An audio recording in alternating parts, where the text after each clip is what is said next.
प्रिय दर्शकों नमस्कार। 31 अगस्त 2024 के दिन एक बड़ा ही विचित्र योग बन रहा है। इस दिन शनि प्रदोष व्रत है और कान्हा जी की छठी भी इसी दिन मनाई जाएगी, यानी कि लड्डू गोपाल जी की जो छठी है वो भी इसी दिन मनाई जाएगी और साथ में पुष्य नक्षत्र भी बन रहा है। तो प्रिय दर्शकों, यदि आपके बच्चों की शादी में लगातार देरी बनी हुई है, लगातार अड़चने आ रही हैं, आप अपने बच्चों की शादी में हो रही देरी को लेकर परेशान रहते हैं, तो ये जो विचित्र योग है इसका आपको फायदा उठाना चाहिए। ऐसे विचित्र योग में आज मैं आपको जो उपाय बताने वाला हूं, यदि वो उपाय आप कर दोगे तो यकीन मानिए आपके बच्चों की शादी में जो अड़चने आ रही हैं वो तत्काल दूर हो जाएंगी और जल्द से जल्द विवाह होने का एक सुंदर योग बन जाएगा। ये उपाय यदि बच्चे खुद करना चाहें तो खुद भी कर सकते हैं और यदि खुद नहीं कर पाते हैं तो फिर माता पिता अपने बच्चों के शीघ्र विवाह होने के लिए ये उपाय जरूर करें। प्रिय दर्शकों, जब मैं जन्म कुंडलियों का विश्लेषण करता हूं तो विवाह में विलंब होने का जो मुख्य कारण मुझे मिलता है वो शनिदेव की वजह से मिलता है। कुछ कुंडलियां ऐसी होती हैं जिनके अंदर शनि की महादशा होती है, कुछ कुंडलियां ऐसी होती हैं जिनके अंदर शनि की ढैया चली हुई होती है और कुछ कुंडलियां ऐसी होती हैं जिनकी जन्म कुंडली के सप्तम भाव का स्वामी या सप्तम भाव शनि के प्रभाव में आया हुआ होता है, जिसकी वजह से शादी में लगातार देरी बनती रहती है। रिश्ते आएंगे, बातें चलेंगी, लेकिन कोई भी बात, कोई भी रिश्ता सफलता तक नहीं पहुंच पाएगा, बीच में ही ब्रेक हो जाएगा। और यदि रिश्ता पक्का हो भी जाए तो बिल्कुल अंत में जाकर बात बिगड़ जाएगी। कभी लड़की वाले मना कर देंगे, कभी लड़के वालों की तरफ से ना हो जाएगी। देखने वाले आएंगे, देख कर चले जाएंगे, चाय पानी नाश्ता पानी लेकर के चले जाएंगे।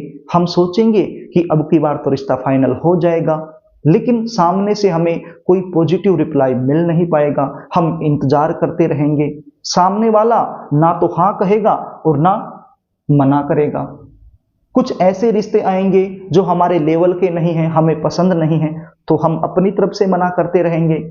और कुछ ऐसे रिश्ते जो हमें पसंद हैं, हमारे लेवल के हैं, हम करना चाहते हैं, लेकिन वो रिश्ता सामने से पक्का नहीं हो पाएगा।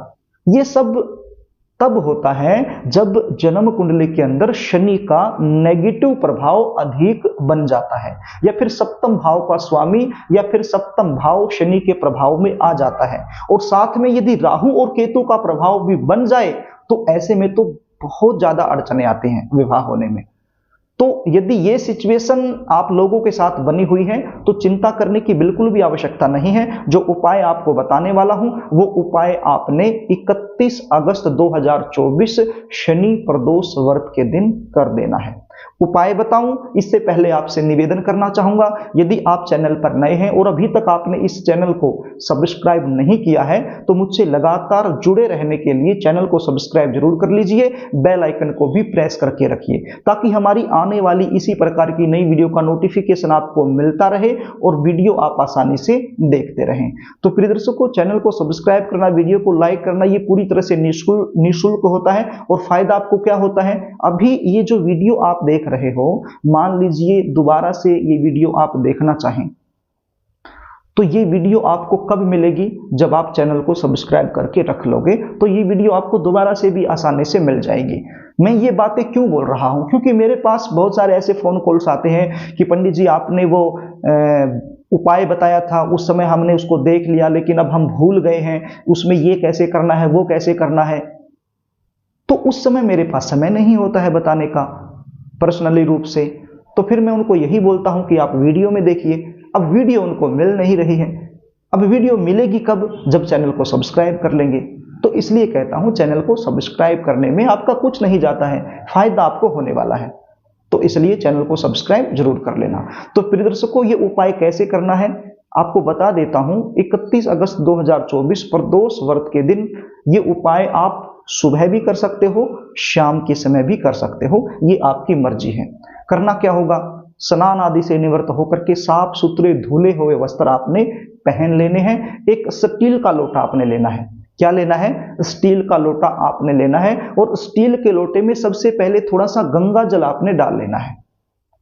उसके बाद उसमें थोड़ा सा कच्चा दूध आपने डाल लेना है। उसके बाद उसको जल से भर लेना है और एक चुटकी काले तिल आपने इस लोटे में डाल लेने हैं। यदि काले तिल आपके पास नहीं है तो फिर काले रंग के साबुत उड़द भी आप इसमें डाल सकते हो। एक बेलपत्र आपने लेना है। बेलपत्र बिल्कुल साफ सुथरा होना चाहिए, कटा फटा नहीं चलेगा। अब बेलपत्र की जो बीच वाली पत्ती होती है उस पत्ती पर आपने लिखना है शुभ विवाह, और साइड वाली जो दो पत्तियां हैं, एक पत्ती पर लिखना है जिस बच्चे की शादी में अड़चने आ रही हैं उसका नाम, और दूसरी पत्ती पर लिखना है उसकी उम्र। अब उम्र कैसे लिखोगे? वर्तमान समय में जो उम्र चली हुई है वो उम्र आपने लिख देनी है। मान लीजिए आपका बच्चा 27 साल का हो चुका है और अभी 28वें साल में चला हुआ है, तो फिर आपने 28 साल ही वहां पर लिखना है। ये लिखोगे किसकी सहायता से? यहां पर आप पीला चंदन ले सकते हो, सफेद चंदन ले सकते हो, या फिर लाल चंदन भी ले सकते हो। लाल चंदन, पीला चंदन या सफेद चंदन, कोई भी चंदन आपके पास उपलब्ध है तो उसकी सहायता से आपने लिखना है। एक माचिस की तिल्ली आप ले लीजिए, माचिस की तिल्ली पर थोड़ी सी रुई लपेट लीजिए और चंदन को पानी में भिगो करके उसका पेस्ट बना करके, उसका घोल बना करके आप बेलपत्र पर लिख दीजिए शुभ विवाह, बच्चे का नाम और बच्चे की उम्र।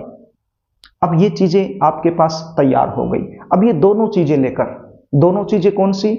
बेलपत्र और ये पानी का लोटा, ये दोनों चीजें लेकर आपने आपके आसपास जो भी शिव मंदिर है वहां पर चले जाना है। अब जाते ही आपने सबसे पहले गणपति जी महाराज से हाथ जोड़ के प्रार्थना करनी है अपने बच्चों के शीघ्र विवाह के लिए कि हे गणपति जी महाराज, ये उपाय मैं करने वाली हूं या करने वाला हूं, इस उपाय में मुझे सफलता देना ना, क्योंकि गणपति जी महाराज विघ्नों को हरने वाले हैं और बिगड़ी हुई बात को बनाने वाले हैं। तो उनसे प्रार्थना करके आपने बेलपत्र को शिवलिंग पर अर्पित कर देना है अपनी मनोकामना बोलते हुए। अब ये जो आपने लिखा है बेलपत्र पर, ये लिखा हुआ जो हिस्सा है वो शिवलिंग की तरफ आपने कर देना है। अब बेलपत्र पर लिखोगे किस साइड में? जो चिकना हिस्सा होता है उस साइड में आपने लिखना है, और लिखा हुआ जो हिस्सा है वो शिवलिंग की तरफ कर देना है और बेलपत्र रख देना है अपनी मनोकामना बोलते हुए। उसके बाद ये लोटे में जो जल आपने तैयार कर रखा है ये भी अपनी मनोकामना बोलते हुए शिवलिंग पर आपने अर्पित कर देना है। उसके बाद हाथ जोड़ करके शंकर भगवान से, शनि देव महाराज से अपने बच्चों के शीघ्र विवाह होने के लिए प्रार्थना करनी है। यदि आप बच्चे खुद ये उपाय करना चाहते हो तो अपनी शादी होने के लिए आपने प्रार्थना करनी है। प्रिय दर्शकों, बड़ा ही आसान उपाय है और विचित्र योग बन रहा है, अद्भुत योग बन रहा है। इस अद्भुत योग में ये छोटा सा उपाय चमत्कार करेगा, शादी में आ रही बड़े से बड़ी अड़चन को तत्काल दूर करेगा। तो ये उपाय आपने इस तरीके से कर देना है। यदि उपाय आपको समझ में नहीं आया है तो वीडियो को एक दो बार दोबारा से देख लीजिए, आपको अच्छे से समझ में आ जाएगा।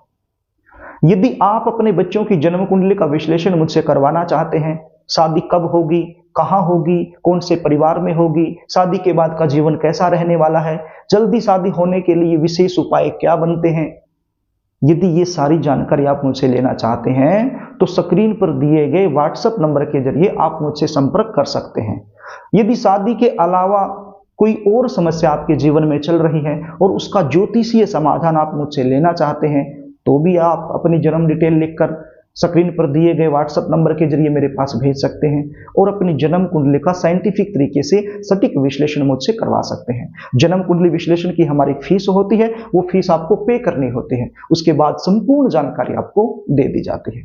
तो प्रिय दर्शकों, यदि कार्यक्रम आपको अच्छा लगे तो इस वीडियो को लाइक जरूर करना, इसको शेयर भी करना ताकि आप पुण्य के भागीदार बन जाएं, और कमेंट बॉक्स में आपके बच्चों की वर्तमान समय में जो आयु, जो उम्र चली हुई है वो उम्र जरूर लिखना, ताकि मैं जल्दी शादी के लिए भगवान के चरणों में अर्जी लगा सकूं आपके बच्चों के लिए। चैनल को अभी तक आपने सब्सक्राइब नहीं किया है तो मुझसे लगातार जुड़ने के लिए चैनल को सब्सक्राइब जरूर कर लेना। आज के लिए बस इतना ही, आगे फिर मिलेंगे, तब तक के लिए नमस्कार।